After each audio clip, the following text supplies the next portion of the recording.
मेरा जहाँ तक विश्वास है, मेरी जानकारी जहाँ तक है, लोगों को इस्कॉन में भ्रमित किया गया। भ्रमित इसलिए किया गया, लोग ये कहते थे, मैंने ऐसा सुना है और देखा भी है, इस्कॉन में सर्वप्रथम लोग आए बाहर से, और बाहर से आकर के इस्कॉन के द्वारा ही उनका प्रचार हुआ, और फिर इस्कॉन को ही वो लोग काटने के चक्कर में पड़े। मुख्य रूप से जहाँ तक मैं जानता हूँ, इस्कॉन छोड़ने के पीछे 2 कारण। एक, या तो उन्हें जो सुविधा चाहिए, जो पद चाहिए, वो नहीं मिला। तो वास्तव में ये एक भक्ति का उपशाखा था, अंतराय, जैसे चैतन्य महाप्रभु ने कहा है ना, कि ये पूजा, लाभ, प्रतिष्ठा, मुझे धन मिल जाए या 2-4 फॉलोअर मिल जाए,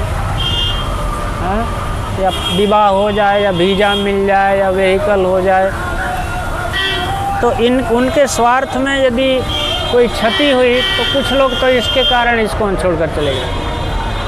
और कुछ आध्यात्मिक परिवेश है, आध्यात्मिक परिवेश में लोग ये कहते थे कि अभी प्रभुपाद जी ने जोताई की, खेत जैसे जोता जाता है, वास्तव में इसमें बीज, प्रेम बीज नहीं डाला, प्रेम की शिक्षा नहीं दिया। लेकिन यह सर्वथा गलत है। प्रेम का सबसे बड़ा जो ग्रंथ है हमारे आचार्यों का, भक्ति रसामृत सिंधु, वैधि भक्ति से रागानुगा भक्ति तक के सारे संदेश और सारी व्यवस्था प्रभुपाद जी ने दिया है। और प्रेम की जो पराकाष्ठा है, प्रेमावतार श्री चैतन्य महाप्रभु हैं।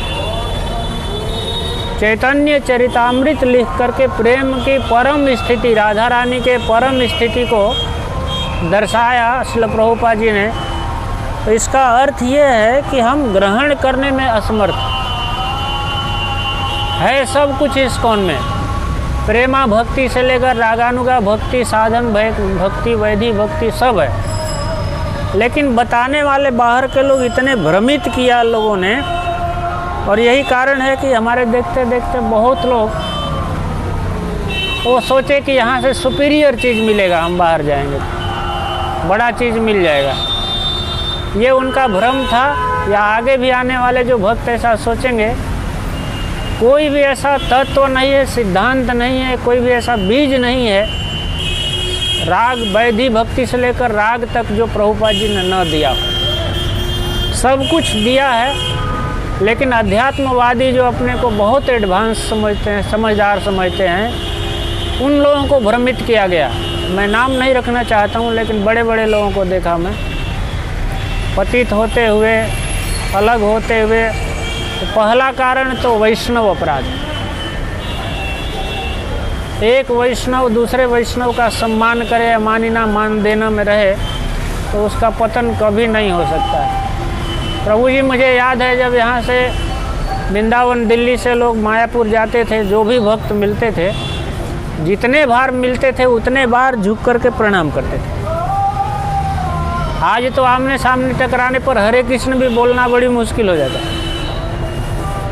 तो वास्तव में चैतन्य महाप्रभु ने जो भजन के 4 सिद्धांत वैष्णवों को दिए हैं, त्रिनादपि सुनीचन, अपने को छोटा माने तो अपराध नहीं होगा, सहनशीलता ग्रहण करे तो अपराध नहीं होगा, दूसरे को मान दे करके स्वयं मान की इच्छा न करे। ये 4 सूत्र जिसके जीवन में है, वो कभी भी भक्ति से अलग नहीं हो सकता है। महाप्रभु ने कहा तो वो कीर्तनियों सदा हरि करेगा। अन्यथा इन चारों में कोई न कोई अपराध यदि हो गया, सहिष्णुता नहीं आई, नम्रता नहीं आई, दूसरे को प्रणाम नहीं किया, सम्मान नहीं दिया, खुद सोचने लगा कि अभी मैं डायरेक्टर और प्रेसिडेंट हो गया, तो आज नहीं तो कल उसको पतन होना है। तो एक वैष्णवापराध, और दूसरा प्रभुपाद जी के विषय में भ्रमित किया गया लोगों को कि अभी प्रभुपाद जी ने बहुत आगे नहीं बढ़ाया, साधना में भी नीची साधना है, बाहर जाओगे तो प्रेमा भक्ति मिलेगा, रागानुगा भक्ति मिलेगा। तो इस तरह से कह करके हजारों लोगों को लोग बाहर ले गए, जबकि देखा ये जाता है कि बाहर भी जा कर के लोग बहुत सुखी नहीं हैं। स्वस्थ नहीं है, वहाँ भी दुखी हैं।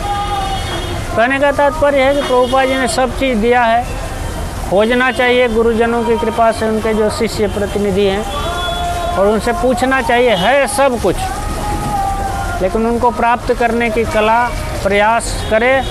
तो ऐसा कुछ भी बाकी नहीं है जो प्रभुपाद जी ने नहीं दिया।